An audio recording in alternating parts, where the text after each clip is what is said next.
nous sommes ensemble. Bonsoir à tous et bienvenue à cette session. Communiqué de l'Alliance politique pour le changement et son candidat déclaré à l'élection présidentielle de 2025.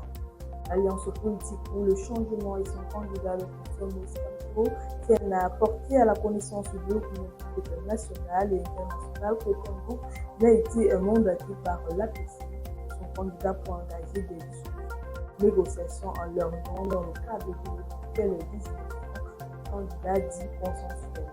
L'APC et son candidat tiennent à réaffirmer leur attachement aux principes démocratiques et aux démarches inclusives, transparentes et respectueuses de l'intérêt général. Rentrée scolaire 2025-2026, nouvelle ère pour l'éducation. La nouvelle année scolaire dans l'enseignement secondaire s'annonce sous le signe de l'innovation et de la modernisation.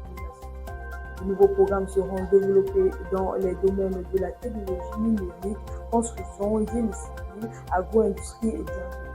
L'intégration de l'intelligence artificielle dans le processus d'enseignement et d'apprentissage comme grande avancée, a souligné Mme Naloba Lyonga à l'occasion de l'inauguration du lycée professionnel de génie civil de Koumou, déjà équipé de tableaux interactifs et d'outils de En sa nomination, le président français Emmanuel Macron a nommé son fidèle allié Sébastien Lecornu, ancien protégé des conservateurs, alliés à sa campagne de 2017.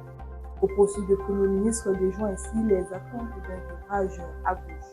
Le choix de cet homme de grand neveu témoigne de la volonté de M. Macron de poursuivre avec un gouvernement minoritaire fermement attaché à son agenda de réforme économique pour entreprises, marqué par des baisses d'impôts pour les entreprises et les plus aisés, ainsi que par le relèvement de l'âge de la retraite. La priorité immédiate de celui-ci sera de forger un consensus autour du budget pour 2026. Éliminatoire de la Coupe du Monde 2026, le Cameroun est écrasé par le Cap-Vert. Le Cameroun s'est incliné hier soir face au Cap-Vert par un score de 1-0, un revers qui complique la route vers la Coupe du Monde 2026. C'est la première défaite de Marguerite depuis sa nomination à la tête de la sélection camerounaise de football. Au classement, le Cameroun reste deuxième du groupe D, mais compte désormais 4 points de retard sur le Cap-Vert à seulement 2 journées à la fin.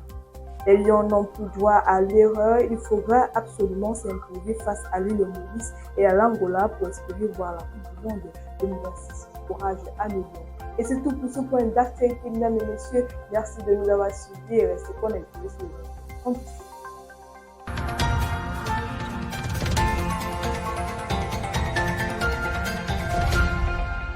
Campus TV, nous sommes ensemble.